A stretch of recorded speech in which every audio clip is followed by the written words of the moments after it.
Case brief, GR number 133486, ABS-CBN Broadcasting Corporation versus Commission on Elections. Date, January 28, 2000. Parties, petitioner, ABS-CBN Broadcasting Corporation. Respondent, Commission on Elections, or COMELEC. Facts, the case involves a petition filed by ABS-CBN Broadcasting Corporation challenging the Commission on Elections Resolution number 98-1419, which prohibited ABS-CBN and other groups from conducting exit polls during the May 11, 1998 elections. COMELEC expressed concerns that conducting exit polls, which involve surveying voters after they cast their ballots, could conflict with the official election count, potentially confuse voters, and compromise the integrity of the electoral process. ABS-CBN argued that the issuance of the resolution constituted a grave abuse of discretion as it infringed on their constitutional rights to free speech and press. A temporary restraining order was issued by the Supreme Court allowing ABS-CBN to proceed with the exit polls, which were conducted without incident on Election Day. Issue: did the Commission on Elections act with grave abuse of discretion in issuing a total ban on exit polls, violating the constitutional rights of ABS-CBN as well as the freedom of speech and press?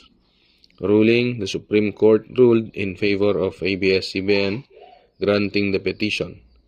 The court declared the COMELEC resolution unconstitutional, emphasizing that the conduct of exit polls is a form of protected speech and press freedom under the Constitution.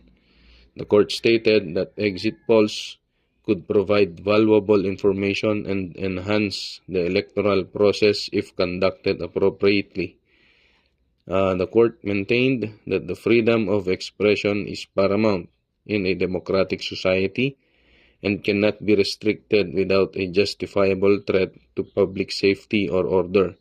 The government's interest in promoting clean and credible elections does not allow for an outright ban on exit polls.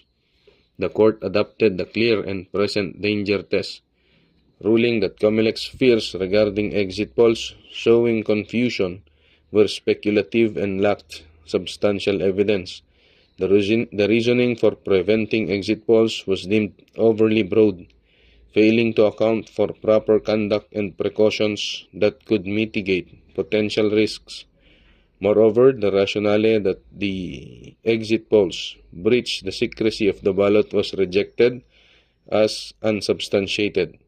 The respondents failed to demonstrate that the mere act of voluntarily disclosing voting preferences could be equated to revealing the contents of a ballot.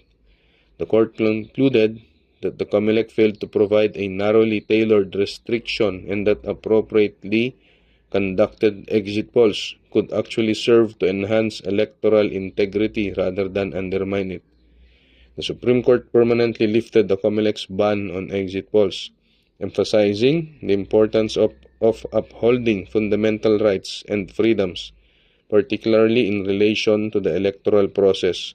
The court's decision underlined that while the COMELEC has a role in maintaining the integrity of elections, such responsibilities must be balanced against essential freedoms guaranteed by the Constitution.